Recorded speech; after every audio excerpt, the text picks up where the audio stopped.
So it's time to move down to GMHBA Stadium, 6:55. Another one that could arguably be the grand final right in front of our eyes. Except with the grand finals obviously going to be played at the MCG because we know how the AFL works, and I'll be very surprised if it's not Geelong, Melbourne. Who's doing it, Dan? Tough, mate. Real tough. I was devastated to see Tommy Stewart go down. I've said it to you before. He's my favourite player. I love him. He's my favourite player in the whole He's league. so reliable. I've got a question. Does that mean, do you think Tommy Stewart going down, Cat season? I know it's not over, but do you think that hurts them? It hurts as them much dreadfully. as what people are saying it's season over. Not season over. They can still pull it together. There's more than enough talent there, but If Guthrie went down, it's season over. it certainly hurts them. Absolutely. Melbourne's just hitting a nice little patch of form at the moment. They're getting a few wins on the board. I don't think they were particularly impressive from what I heard through the grapevine. Melbourne? Yeah, against the Crowies. Good in the last quarter though. Yeah. Did what they needed to when they needed to do it. What are you doing? What are you doing? Christian Petrarca has been playing like a cowboy. You know what he does? He walks into town, gets the guns out. Thanks for coming. So I'm putting my cowboy hat on. So what tipping Melbourne? Melbourne are winning. Melbourne are getting up. All right, well, I think you're on meth. The Geelong Cats are playing at home. Again, it's their third game in a row at GMHBA Stadium. They are getting entrenched. They're entrenched in the top four, just like Melbourne are, but they're entrenched at home. Melbourne's win-loss record down at Kardinia Park This might hurt me. is 18-40.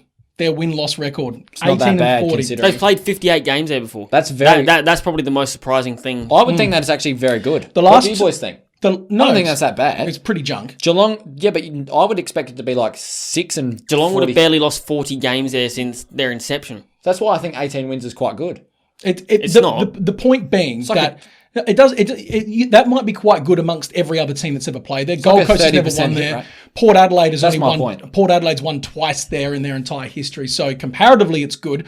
But what are you comparing to? The number one is a big number if you're comparing it to decimal 0.1. Do you know what I'm saying? Like a 30% hit rate isn't that bad. It's shithouse. Go away. Right. Melbourne, It's in Geelong. That's hard. I'm going to punch you out. The last two times, Melbourne suck. I'm going to stab you in the neck with a pen.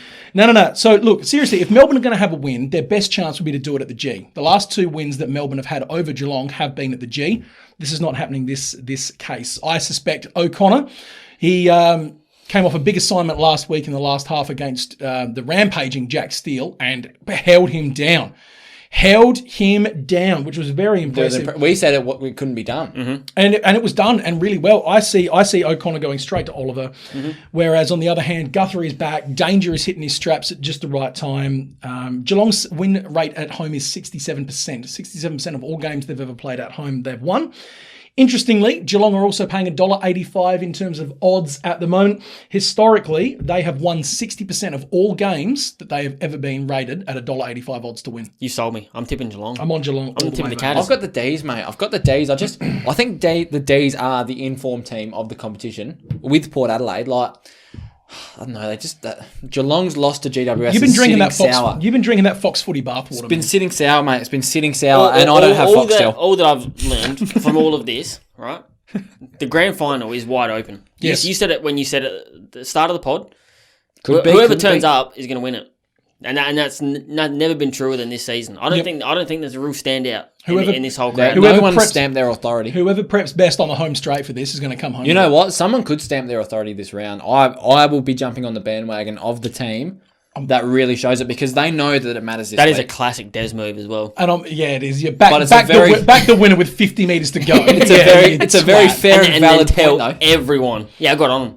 Yeah, well, of course you did. Yeah, well, I've actually, as you boys know, I'm on a couple of teams at the moment, so Mate, I'm genuinely top three, come on. You talk about that. The next game after this one that we talk about is genuinely that team that I'm prepping for that. Yeah. But let me just talk some bets real quick. Now, I've got some curious ones for you here. They're not your typical names. With Tommy Stewart going down last week, we saw Zach Guthrie all of a sudden become that sort of a not necessarily a rebounding defender, but he was that attacking, penetrating defender that all of a sudden was carrying the ball up the field. Not a typical role that he's done a lot of in the past, but he pulled out 16 disposals in doing that role. If he is going to be their Tom Stewart replacement this week, and if he's been training in that role all week, coming off of a good game, for him to have 15 disposals, I feel like that's going to be pretty easily done. It's paying something like $1.50, $1.60 somewhere in there. Also liking Sean Higgins for 20 disposals. He has had that in all 6 of his last 6 games. And I don't see why he doesn't do that again. Melbourne's not going to try and defend, or well, not defend, but they're not going to try and lock him down because it's Sean friggin' Higgins. Like, who cares? So put those two together, and that's paying at $2.05. I like it. All right, I have a $12 multi for you guys. I thought you were going to say 12-legger then. You said 12-year-old. Dudes, $12 dudes. All right, I've got Christian the Pitbull Petrarca. The Pitbull, he's going to kick a goal. Mr. Pitbull is kicking a goal. I've got a Sava Rude Boy Radigalia. I like that a lot. Rude Boy. He used to have the dreads. That's how I. Well, it's actually. Is he big enough? Oh. Can he get it? Can he get it up? Oh, if you look back at that and see the panic on my face. Yeah. All right, Brad, don't stand so close to me. Anytime goal, boom. Ben, how now? Brown cow. Anytime goal, bang. That actually wasn't paying that much. So you don't Ben who? How now, Ben Brown. How now, Brown cow. I got there. Yeah. And Kasaya, I'm not going to put any disrespect on Kasaya Pickett's name because Byron could kill me with the snap. He could Thanos snap me. He will Thanos snap me in half. Bang. Rich will tell you some stories off air, mate. Is he Byron's cousin? Nah, nephew. NOB. Wouldn't even. And he's honestly the opposite of Nob Pickett. Yeah. I think he is. I love that. Nob Pickett. I think he's he's honestly like the exact opposite of Byron, but a great player. Like all of the good qualities that Byron is not, Kasai has got. Like, I'm with you. Do you know what I mean? You're gonna die. Yeah. You are gonna get. Mate. You are dead. Mate. Byron knows. Dust. Byron knows it's out of love. Out of love. All right. Or just quickly, I'm pissed off that neither of you included my boy Jake Bowie in that. I'm actually real. I didn't want to add David. Well, there was no market for weirdest looking operator on the field. There's certainly a market for 15 plus disposals, and he will nail that against Geelong in Geelong. Yep, absolutely. Nervous. Absolutely.